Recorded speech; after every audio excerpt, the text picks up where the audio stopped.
Hey everybody, welcome to the Atom Project. This is my 2007 Saturn Sky, and these are ZZP coilovers. These are a 32-way adjustable coilover. They're right height adjustable from stock right height to slams to the ground. What we're going to be shooting for today is basically a stock right height because our roads around here are total garbage. So with that, let's get into it. Hey everyone, as you can see, we have the advantage of having a lift here. Not everybody has that available to them, but it's absolutely not necessary to do the coilovers. It can actually be done in the garage with just a floor jack.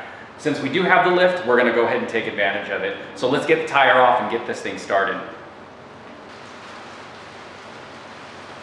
Power tools are also nice to have, but again, not necessary. But since we have them, we're going to use them.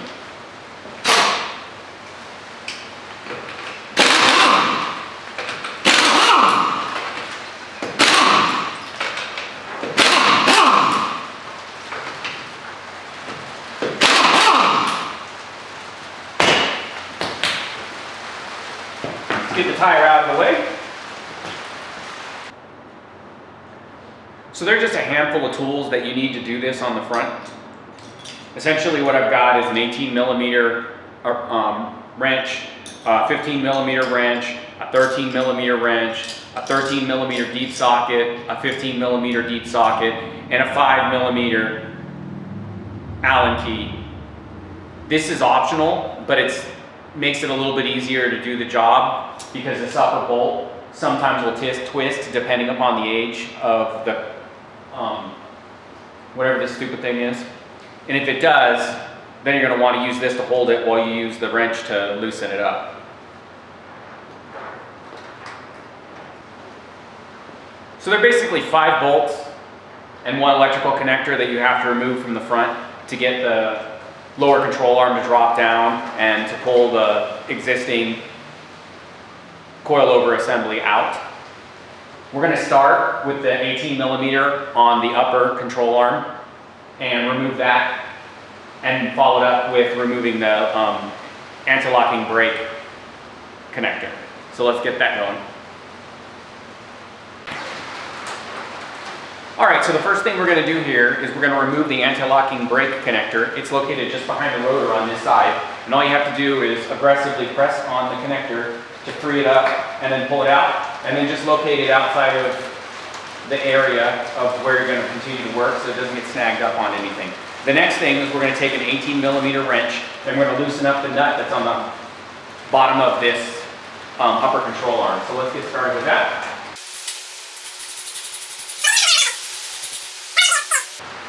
Gently hit it with a sledgehammer here and it should drop. Another thing you can try is using a crowbar and leveraging it on here and just giving it a slight tap, and that might bop it down. But the most common way to get it to come loose is to just gently hit this side of it with a sledgehammer and it'll pop right off and drop down. Don't take the bolt all the way off, just have it loose so that the entire assembly doesn't fall down, but that is the most effective way to get it to come free. So let's get a sledgehammer and kill this thing. So I've located a carpenter's sledgehammer, so I'm going to try and use this and see if I can get this to come loose. And there it goes.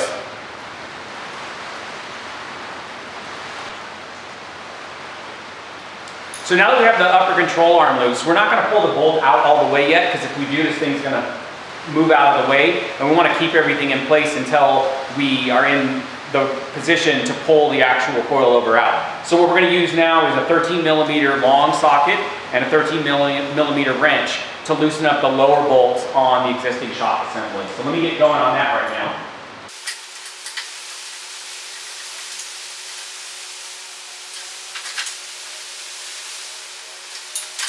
So let's set these off to the side. Next I'm going to grab a 15mm long socket and I'm going to remove the upper bolts on the current strut assembly.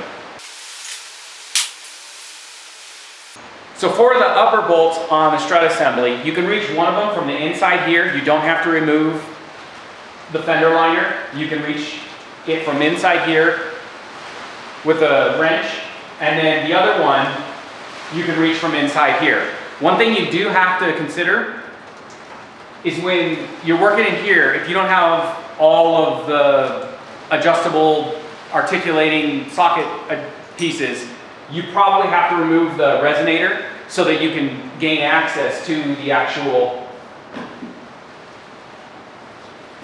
nut. For now, and so I'll start on the one on the inside.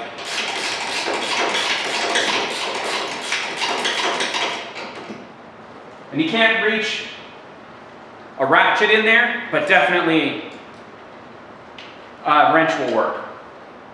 That's that one. And then the other one, extension 15 millimeter.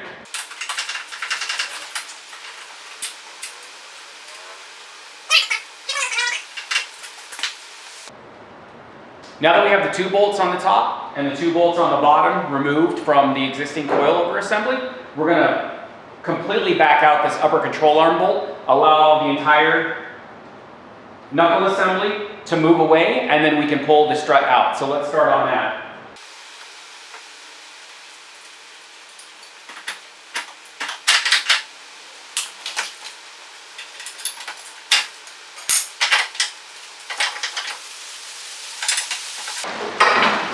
Now what I'm doing is moving the upper control arm up a little bit to get the strut to come out a little bit easier.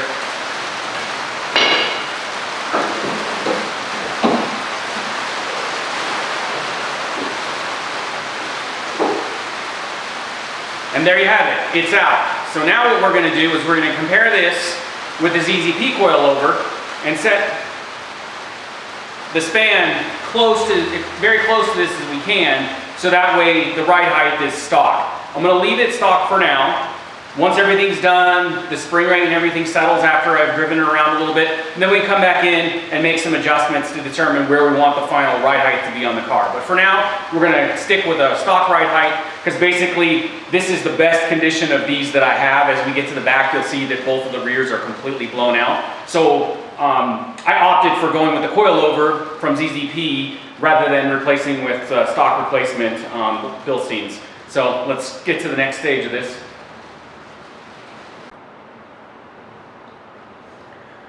So there's 2 different coilovers that are included with the ZZP coilover kit.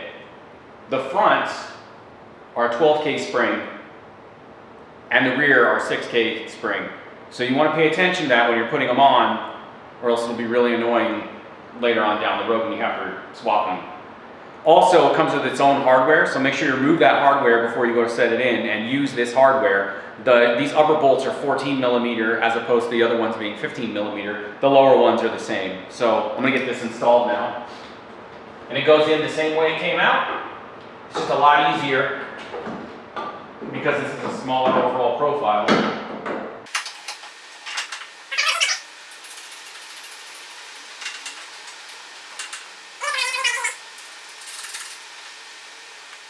And then the next step I'm going to do is I'm going to actually put the upper control arm assembly back together before I attempt to put the bolts in here, so that I can actually lift everything up in place and get that bolt started, and then it'll be easier so I'm not fighting with 2 different things at once.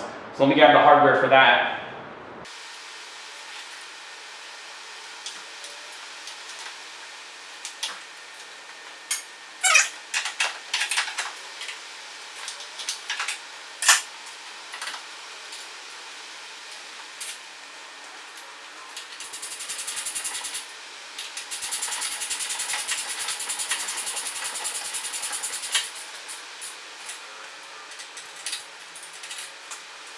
And then we're going to put the ABS connector back in.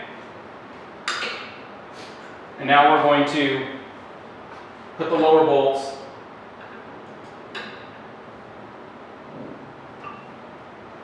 in place. And now, since there's a little bit of a gap, what we're going to need to do is put a jack underneath here, lift the assembly up a little bit so that we can bridge that gap. So I'll lower the car down so that I can use the floor jack to do that.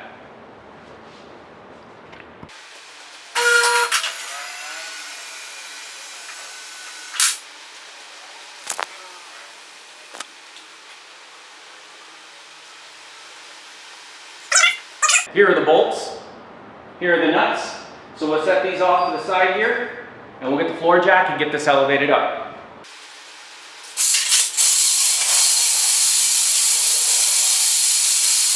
Luckily, these aren't loud or anything.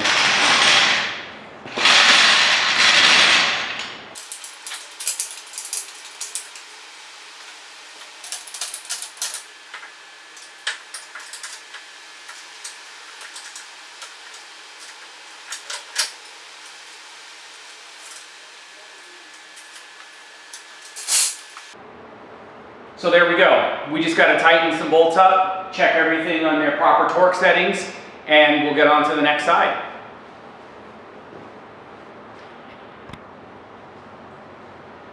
All right, so we got the torque wrench extension. These upper bolts, 35 foot-pounds, and these lower ones, 21 foot-pounds. So let's get to torquing.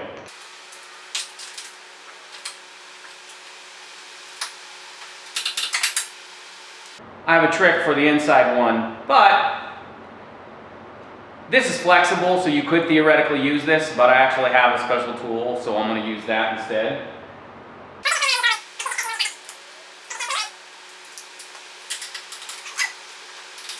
So this side's set. I'm going to duplicate the same thing on the opposite side, drop the vehicle down and see where the ride height is, and then go and do this over again, pull it halfway apart, and adjust this distance that I have right here. Currently right now it's 4 inches, the space between the upper and the lower adjustable spanners. So I'm going to see how that lays out, and then once we've seen that with the car down, then we'll adjust it as necessary. So let's get to the other side. All right, so here's the other side. Let's get into this. I'm going to do a time lapse so you don't have to listen to anything. So let's go.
And there you have it. That is the passenger side. And now we're going to move on to the rear.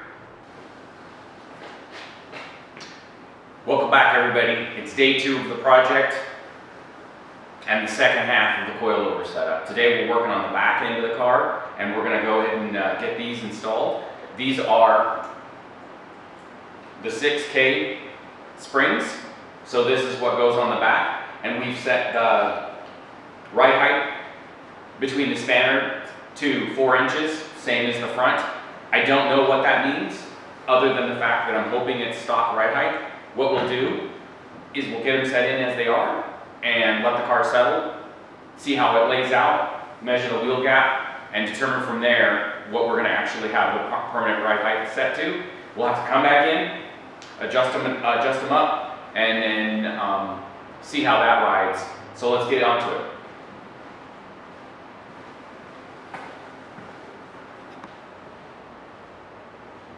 Okay, so the first thing we want to do is we want to remove the anti-locking brake cable, and then we're going to start on the upper control arm. So let's get into this. Let's move you in a little bit closer. Actually see what's going on.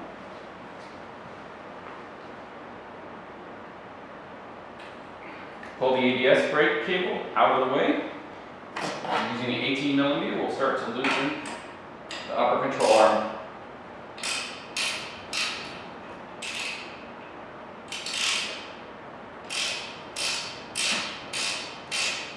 Now, similar to the front, we're not going to back it all the way off. We're just going to get it so that it's loose. And then bring in a persuader.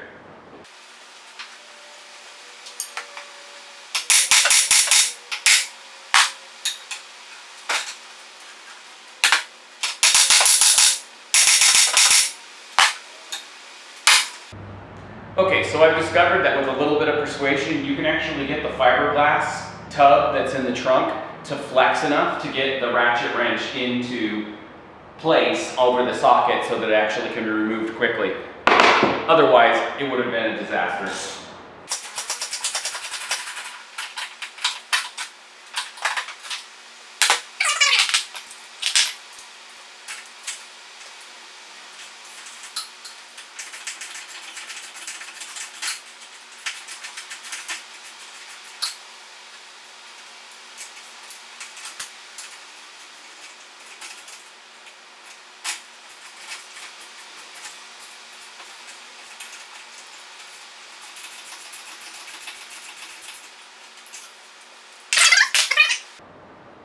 Now with the back side, because you have the CD axle running through here, it puts a little bit more tension on the knuckle assembly.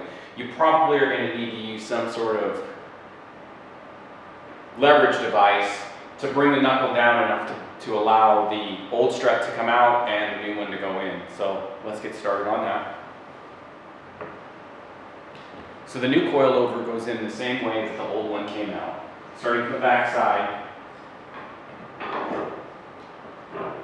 Initially get the top bolts aligned, and then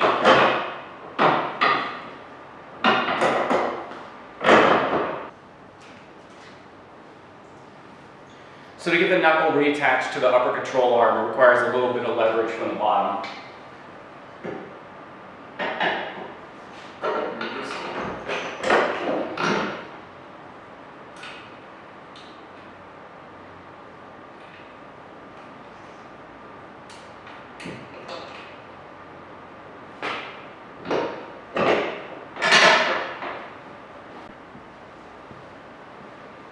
So there we have it. 3 sides are completed. We've just got the 4th to go. We'll get over to that side. It's the same as this side, so there's no reason to show it. Once we get everything buttoned back up and the car on the ground, we'll come back and recap what we've got for ride height.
So welcome back. It's day 3. We're taking another look at the ride height on the system.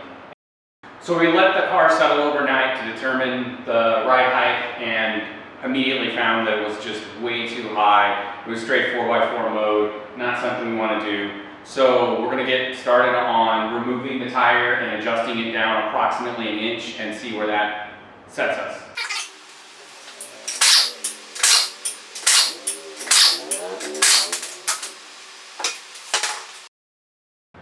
Now, one nice thing about this coilover configuration, you don't actually have to disconnect anything to adjust the height on these. They'll actually pivot by just loosening up the lower spanner nut. The whole strut will pivot. So you can back the bottom one off to the height that you want, then just use the wrench to rotate the assembly until it cinches in, then tighten it back up and go. Let's bring in a little bit closer and I'll give you a better shot of it. So first thing, we're going to take one of the spanner wrenches that's included in the kit and loosen the lower spanner nut. Then we're going to back it off so there's approximately 3 inches between the upper spanner nut and the lower spanner nut. You can use a wrench or calipers or a tape measure. It doesn't really matter that much. So I already had mine set at 3 inches. It's approximately 3 inches. And what we'll do is, using the top spanner nut and the wrench, we'll just rotate it the proper direction so that it brings the strut assembly down.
Okay, now that we've got the wheels back on, let's drop this down and see what the initial ride height is.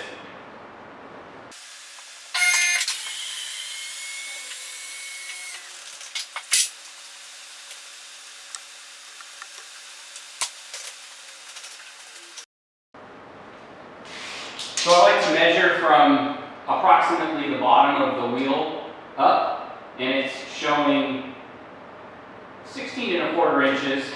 The actual gap is about 2 inches now, 2.5 inches, and that's before we've actually done any driving with it to really feel how it settles out. So what I'm going to do now is back it out, drive it around the block, and really see how it sets after the tires have had a chance to actually separate out. Because this is a independent suspension, they're still kind of cupped in a little bit, so eventually this will, I'm assuming, this gap is going to drop down to about 2 inches.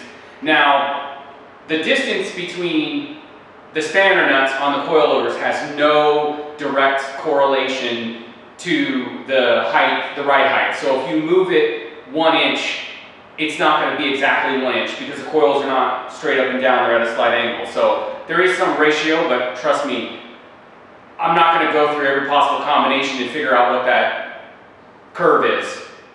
So we're just going to go with the hunt and peck method of trying this, see how it plays out. So let's put some time on this thing and we'll see how it goes.